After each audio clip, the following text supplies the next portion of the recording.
ஆண்டிற்கு 100 மாணவர்களுக்கு இலவச கல்வியும் முதியோருக்கு வீடு தேடி ரேஷனும் கொடுப்பேன் என ஆர்கே நகர் தொகுதி தவிக வேட்பாளர் மரிய வில்சன் வாக்குறுதி அளித்துள்ளார். சென்னை ஆர்கே நகரில் தவிக சார்பாக ஜேபிஆர் குழும தலைவர் மரிய வில்சன் வேட்பாளராக அறிவிக்கப்பட்டுள்ளார்.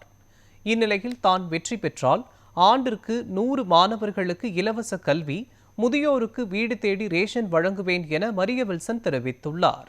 இதேபோல் தொகுதியில் ஓராண்டிற்கு கணவரை இழந்த 25 பெண்களின் குழந்தைகளுக்கு இலவச திருமணம் செய்து வைப்பேன், ஆண்டிற்கு 25,000 பேரை ஹஜ் மற்றும் ஜெருசலேம் பயணத்திற்கு அனுப்பி வைப்பேன் என கூறியுள்ளார். அடுத்த 15 ஆண்டுகளில் ஆர்கே நகர் தொகுதியிலிருந்து எண்ணற்ற மாவட்ட ஆட்சியர்களும் மருத்துவர்களும் உருவாக வேண்டும் என தெரிவித்துள்ள மரிய வில்சன், மக்களின் பிரச்சினைகள் அனைத்தையும் தீர்ப்பேன் என பல்வேறு வாக்குறுதிகளை அளித்துள்ளார்.